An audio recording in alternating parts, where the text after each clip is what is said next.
Hello, this is Dr. Carney, and this is a brief presentation on the topic of literary criticism in the ancient world. This is part one, probably going to be part one of three, and it's going to focus on Plato. So, some major sources for this presentation.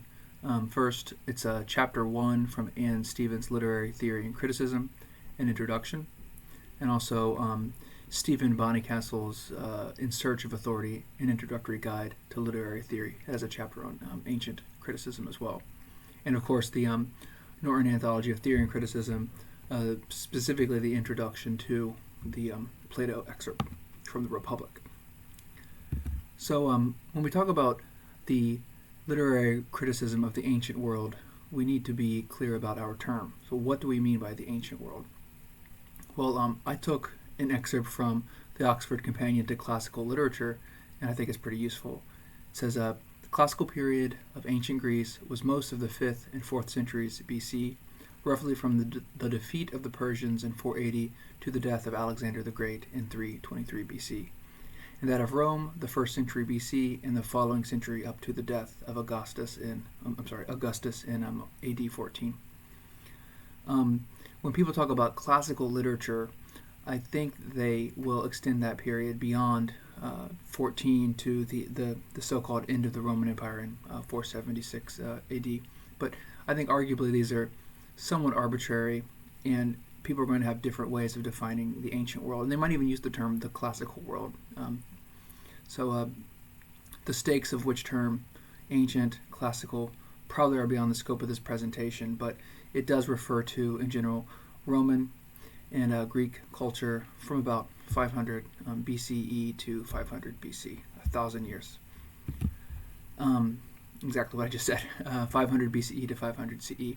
I have this timeline here. It's just emphasizes some important moments in the history of the so-called ancient or classical world.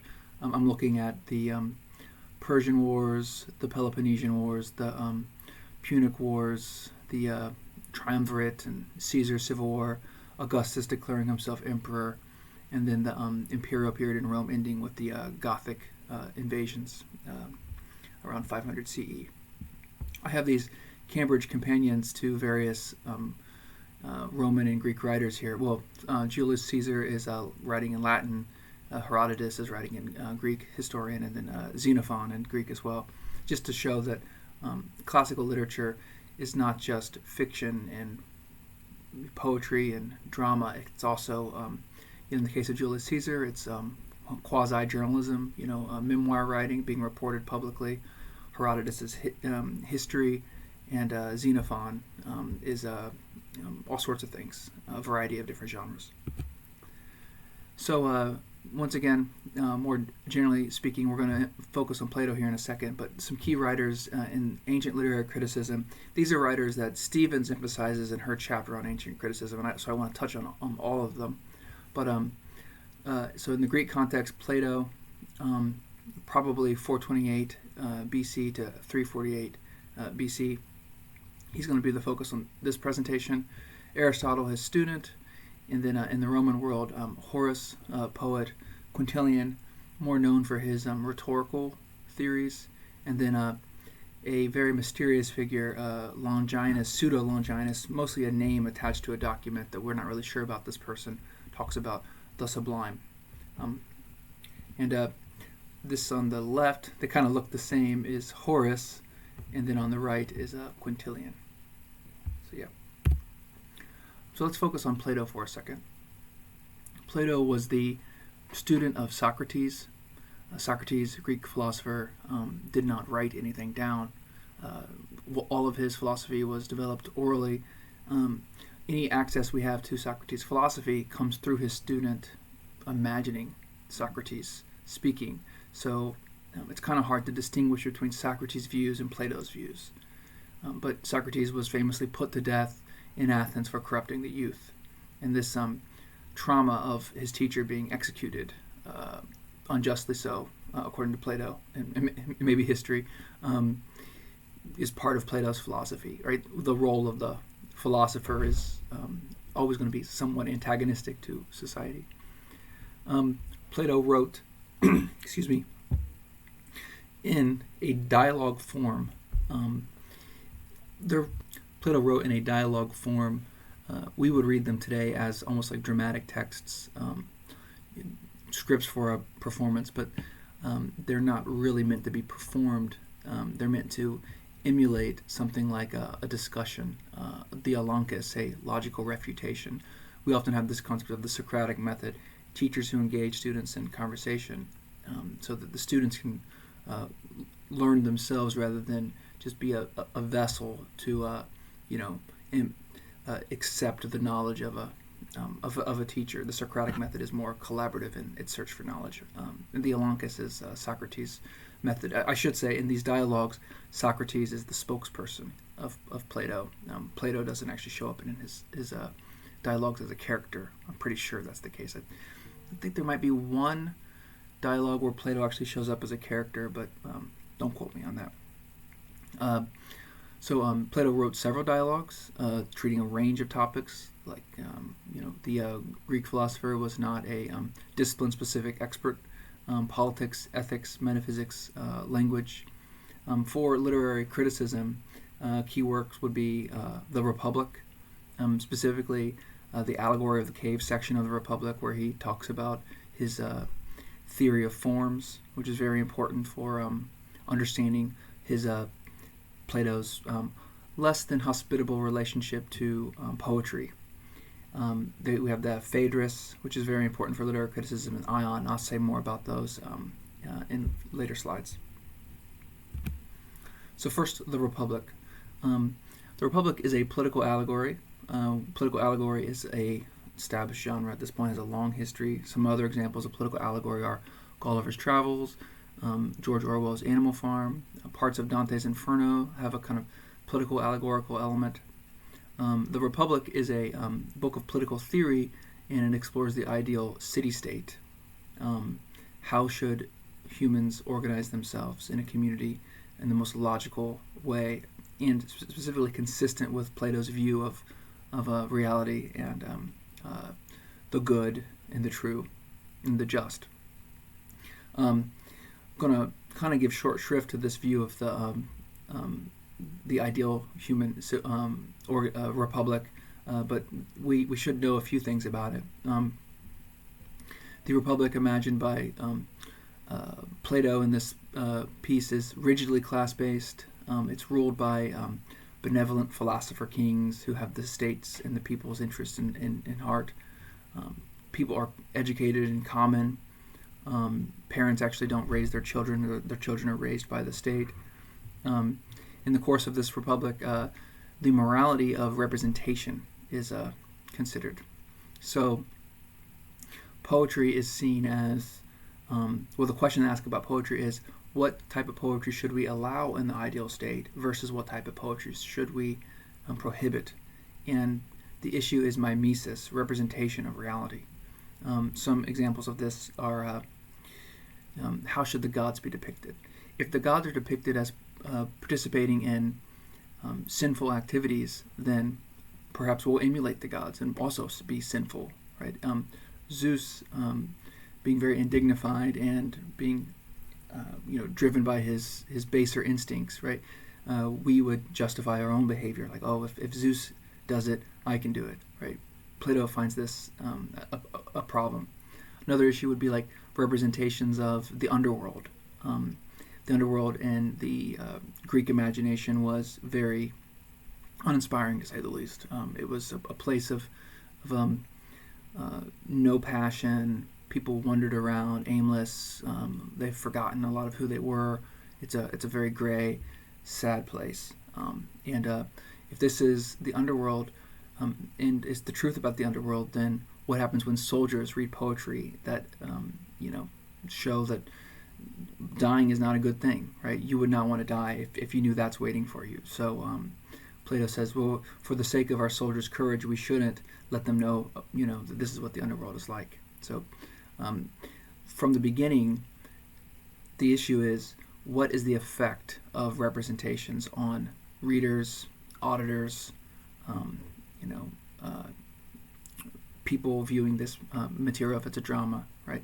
So that's the question. The role of the critic becomes that of the censor, right? The censor who's morally obligated to keep good and bad things out of the ideal republic. This kind of sounds creepy for us moderns, but if you think about it in terms of like parents, this is something Ann Stevens brings up. Parents feel just fine, saying you can't watch R-rated films to their children. Maybe we do have societal restraints on certain types of media. Think about pornography. We make certain pornography illegal and appropriately so. There are all sorts of codes that we have the rating code for film. We have things like we used to have the comics codes authority. Certain things couldn't be represented in comics, and if the bad guy couldn't win in comics. So if you think about this issue of the effect of art on our morality, on our society, if you try to at least be more hospitable to this idea of censorship, Plato's view doesn't seem so totalitarian. 1984, it actually becomes something like what we're still engaged in today. That's a pretty complicated argument and conversation to have. But anyhow, he does argue that certain types of poetry can corrupt the minds of citizens. Therefore, philosopher kings must curate what poetry should and should not be allowed in the ideal republic. And is censorship on the basis of the social good ever justifiable? Plato would say, of course. These pictures, this is just to show the correspondence between Plato's philosophy of ethics and his political philosophy. So on the right we have the ideal man, gender-specific pronoun here, but the ideal person.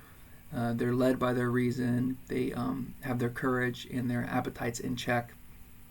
He uses the metaphor of a chariot being driven forward by horses. The charioteer is reason, and the courage and the appetites are the horses driving, the chariot forward. But importantly, reason is enthroned in the chariot. The ideal state should correspond to that in the fact that you have certain classes of people who take on those roles. The philosopher kings are the executives.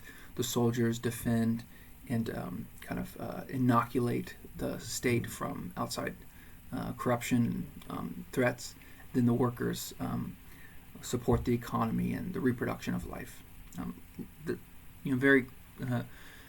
think there's some creepy elements of that worth meditating on, but this is how Plato views the ideal state, and it's consistent with his ethics. The reason why I have a picture of mimesis, Ann Stevens brings this up in her chapter, but mimesis is a very important term that is going to show up again and again in the history of literary criticism and in literary theory. How does the artist represent reality? What is at stake when the artist represents reality? How is the real rendered using aesthetic form, and specifically with literary criticism, narrative? These are just questions that we'll return to. And Eric Auerbach's book, Mimesis, is a very influential monograph on that topic. Another part of the Republic that is very important is this allegory of the cave. Arguably, it's the most famous passage from the Republic. It's a theory of knowledge. It has some ethics thrown in through implication.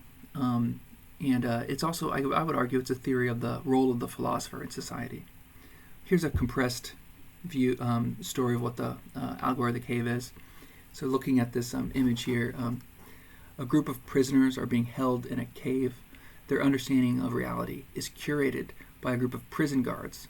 They walk this path back here. We don't see them, but they're here. The prison guards who have convinced these prisoners that the shadows cast on the back of the cave. So right here, see this flame here is casting light, and then they're going to make shadows with shadow creatures on this wall. The prisoner guards who have convinced the prisoners that shadows cast on the wall are the only reality. One prisoner escapes the cave. Let's say this person here. One prisoner escapes the cave and experiences the world outside of the cave, as well as the sun that illuminates the world. So this person gets out of the cave and actually experiences the real world. Although this is a painful experience, it is a gratifying one. When the prisoner returns to the cave and tells the prisoners what he or she has learned, so comes back he is considered crazy. What are you talking about? There's a sun out there. What are you talking about? There's a giant ball of flame in the sky. What do you mean these shadows aren't real? Some of them ignore this person, and some of them seek to kill him. That's the allegory in a nutshell, and I encourage you to read the passages in Plato's original work. But it executes a lot of arguments. As I said, the role of the philosopher is the escaped prisoner. Society's relationship to a philosopher, they're very suspicious of this person, telling them that their reality is, an illusion. It's also an argument about reality as well. We are the prisoners in the cave, says Plato. He has a theory of forms that says anything that is particular, anything that's in history, anything that's material is actually just a manifestation of a deeper reality that is invisible to us. I asked this question: how do these arguments relate to literature, literary art, and the function of literary criticism? It's a big question, worth thinking about more. But one of the ways of thinking about it is all literature, literary art, I would say, specifically fiction, representations, are shadows. So we can think about the literary critic as a kind of shadowmancer, a shadow sorcerer, right? Someone who focuses on the shadows, right? Wants to understand their nature, wants to understand the what's at stake in the very shadows that we do project onto the back of the wall. It's a question that deserves more time and attention, but I'm going to move on to something else.